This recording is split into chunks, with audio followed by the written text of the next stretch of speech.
Alors, je vous le dis quand même, il faut le savoir, c'est qu'aujourd'hui, pour moi-même, et je le ferai pour d'autres, si mon dossier est si bien, comme quelque part, entre guillemets, suivi, et que je suis, entre guillemets, à ce point protégé, c'est qu'aux États-Unis, il y a une cellule spéciale qui s'est ouverte au sein du FBI, qui est une cellule spéciale trafic humain, et qui traite de l'international.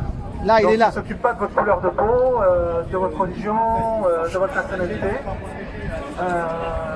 Pour ceux qui ont vraiment des dossiers, je vais dire, solides, de réseau, je peux faciliter l'intermédiation. Il n'y a aucun problème. Il faut les mettre à nu. Les humilier, ça ne sert à rien, ils le sont déjà. Je ne sais pas si ces gens peuvent se regarder dans une glace. Baisser son pantalon pour se faire un enfant. Franchement, j'ai aucun état d'âme à l'endroit de ces salopards.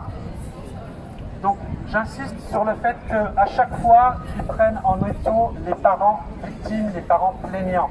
C'est toujours la même procédure. Des enquêtes falsifiées dans les commissariats par le biais d'un policier haut placé. Puis après, un magistrat qui se corrompt dans le sens où il viole ses principes déontologiques en rendant des jugements littéralement arbitraires. Et en troisième point, un médecin psychiatre qui par avance vous traitera de fou ou tentera de le faire. Le but, c'est de vous éloigner au plus vite de vos enfants, puisqu'ils ont besoin de les conditionner psychologiquement afin de pouvoir les interroger par la suite pour dire qu'ils ne veulent plus vous voir. Donc la méthode est connue, elle dure à peu près depuis 40 ans en France. J'ai presque envie de vous dire avec une grande note d'espoir qu'ils sont pratiquement cuits, dans la mesure où ça n'arrête pas de tomber. Les Américains frappent très très fort en ce moment. Je parle encore une fois de cette cellule FBI trafic humain, sans connotation politique ou autre. Ils font le job. À travers le monde aujourd'hui, que ce soit en Roumanie, en Bulgarie, en Turquie, en Allemagne, encore récemment, tous les réseaux tombent. Étrangement et bizarrement, un des rares pays où on a encore un verrou, c'est la France. Il faut savoir que Ghislaine Maxwell, qui était recherché, mandat d'arrêt international, était en France pendant toute la durée du mandat d'arrêt fait par les États-Unis, dans le Périgord Nord, puis après dans son appartement parisien. Il a fallu une pression de la part des Américains pour qu'elle soit transmise aux autorités américaines. Donc c'est pour vous dire qu'en France, encore récemment en Gironde, un des plus grands pédocriminels sur le Darknet, parmi les plus dangereux, était recherché aussi par les États-Unis. Ça faisait 6 ans qu'il exerçait en France tranquillement ces saloperies et qui alimentait les réseaux pédocriminels. Il a seulement été arrêté maintenant par la pression, encore une fois, de cette cellule américaine. Donc je vous le dis, aujourd'hui ça s'internationalise, on n'est plus tout seul, c'est pas parce qu'on est 50 aujourd'hui, c'est pas ce qui parle. C'est pas ce qui parle qu'on soit 50. Le fait, c'est qu'on soit de manière effective, qu'on agisse chacun dans notre coin. On va beaucoup plus loin ensemble qu'assis sur un banc. Donc, j'ai presque envie de vous dire que gardez juste confiance, n'ayez absolument peur, il n'y a aucune raison d'avoir peur. Les intimidations, je suis passé par là, on a tenté 3 tentatives d'effraction chez moi, on m'a envoyé 2 barbouzes, je me suis frité avec eux. Bon, c'est comme ça, c'est le jeu. Mais aujourd'hui, ils ont peur. Parce que maintenant, une fois que ce sont des vampires, j'ai envie de vous dire. Et les vampires, ils ont peur de la lumière. Donc, je suis désolé de vous dire, si un magistrat, un flic, commence à tricher dans vos affaires, vous donnez son nom publiquement. Vous donnez son nom publiquement. Il faut savoir que l'ancienne sénatrice de Paris, Chantal Joanneau, avait parlé dans ce sens. Il y a déjà 5 ans, lorsqu'elle a dit que la meilleure façon de les faire tomber, c'était de les dénoncer. Vous vous en moquez de savoir s'ils sont magistrats, s'ils sont policiers ou quoi que ce soit. On s'en moque. Tous les complices de pédocriminels sont par essence des pédocriminels. Donc n'ayez absolument peur de les citer, de les montrer du doigt. Et à chaque fois... Pas les masques aussi. Pas les masques, oui. Et à chaque fois, encore une fois, si je puis me permettre, c'est qu'en France, on nous fait croire qu'ils font le travail. Donc à chaque fois que vous allumez la télé, on attrape un cas particulier, un pervers qui traînait quelque part. Mais volontairement, on ne parle jamais de réseau, alors qu'en France, c'est une pédocriminalité de réseau. J'insiste, c'est une pédocriminalité de réseau. Donc aujourd'hui, ils sont, pour le grand nombre d'entre eux, en train d'avoir peur, parce qu'ils sont en train de tomber. J'ai déjà donné des noms, j'en donnerai dans une prochaine vidéo. Ces gens vont tomber. Aujourd'hui, ils ne savent plus comment faire, ils ne peuvent plus être protégés. Non mais, je peux juste vous dire une chose, c'est qu'ils ont franchi des lignes rouges qu'ils n'auraient pas dû franchir. Ils ont cru qu'en fin de compte, ils auraient pu briser, comme ils auraient pu briser d'autres parents. J'ai tenu, je tiens toujours, et j'ai presque envie de vous dire, plus vous dépasserez une certaine ligne, que vous franchissez pas aujourd'hui par la peur, plus vous gagnerez, plus on gagnera. Voilà. C'est bon, c'est arrivé enfin. La sono. Donc, faites attention au fil. Est-ce que vous pouvez vous décaler pour la mettre derrière? Allez, décalez-vous s'il vous plaît. Voilà, là ça sera le top. Merci.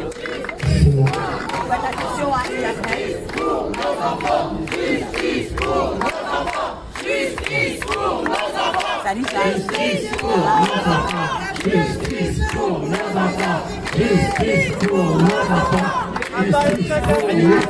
Après, tu auras des interviews, je sais lesquelles. Je les ai vues tout à l'heure, en particulier. On peut laisser finir tout le monde. Écartez le rayon s'il vous plaît. Un petit peu dans l'intérêt de tout le monde pour pouvoir filmer et partager un maximum. Voilà, merci. Bon. Alors, ouais, c'est vrai que c'est vrai, ça change. Hein. Bon, j'insiste vraiment pour vous dire que à tous ceux qui vont vous dire que ça n'existe pas, c'est un phénomène qui est connu, on appelle ça la dissonance cognitive. C'est que les gens ne veulent pas croire, c'est tellement énorme qu'ils se disent non, qu'est-ce que tu racontes, on vit en France, 5e puissance du monde, tout ça c'est l'esprit.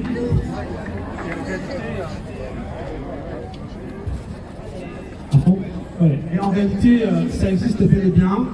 Malheureusement, aujourd'hui, la France est reconnue sur le plan international comme étant le premier État pédocriminel au monde. Malheureusement, voilà, il faut le savoir, bon, c'est dit. Les chiffres, je ne les invente pas, hein, vous les trouvez dans des rapports sénatoriaux, dans des rapports parlementaires. Il y a à peu près 3 millions de la population française active qui a déjà été victime au moins d'agressions sexuelles de race en prime enfance. C'est juste horrible. Il faut savoir qu'en termes de chiffres, effectivement, on est pratiquement à 165 000 enfants violés par an en France ou ayant subi une tentative d'agression sexuelle. 58 000 enfants qui disparaissent chaque année. On en retrouve, c'est vrai, à peu près la moitié dans les 72 heures. Pour les autres, on oublie. Ils vont où? Ils font où? Moi, ce qui m'a rendu triste dans le combat, quand bien même le sujet de l'enfant est lourd, ce qui m'a vraiment attristé, c'est que j'ai vu en France des parents abandonner le combat, donc abandonner leurs enfants parce que commençant à subir des pressions judiciaires et par les services sociaux. Ça, c'est juste horrible, parce qu'en fin de compte, c'est souvent des parents isolés, souvent des mamans, pour 80% des cas, il faut le savoir. Là, j'aurais bien voulu, pour le coup, que les organismes féministes se sentent un peu concernés, parce qu'elles sont littéralement absentes. Je ne parlerai même pas de Marlène Schiappa ou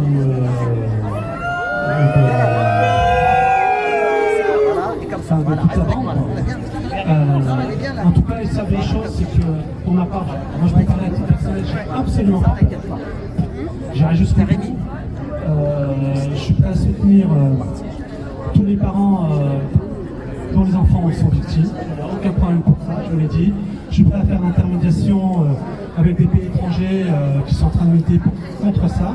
Alors vous allez me dire, mais ça sert à quoi? Je vous donne un exemple concret. Si par exemple un salopard de haut fonctionnaire, exemple, s'en est pris à votre enfant, c'est sûr qu'en France, ça va pas toujours être évident de le coincer. Par contre, si je le notifie clairement à certains pays étrangers, lorsqu'il mettra le pied dans ces pays étrangers, il sera arrêté. Et je m'arrangerai pour que la maman victime puisse avoir la nationalité de ce pays afin de poursuivre de plein droit ce salopard. Donc vous voyez, il y a 20 000 moyens de les coincer, il ne faut juste pas avoir peur. Ils intimident, bon, c'est des intimidations, j'ai presque envie de dire, grotesques, hein, à chaque fois c'est la même chose.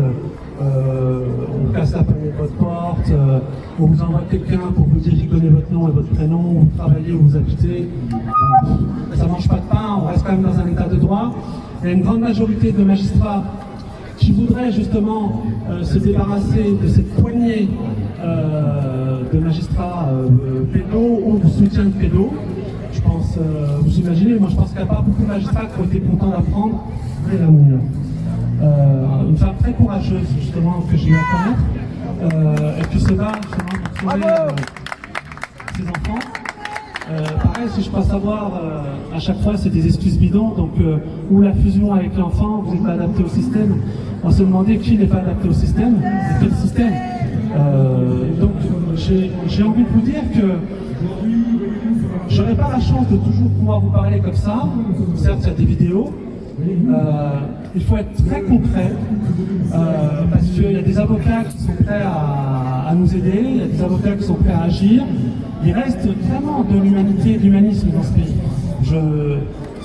J'ai eu à le constater lorsque j'ai manifesté avec les Gilets jaunes qu'il y avait un cœur qui bat, quoi. C'est pas seulement des gens qui disent que le frigo est vide, qui disent aussi qu'il y a des choses qui vont pas dans ce système. Il y a des enfants qui sont absolument pas protégés, et les enfants c'est l'avenir.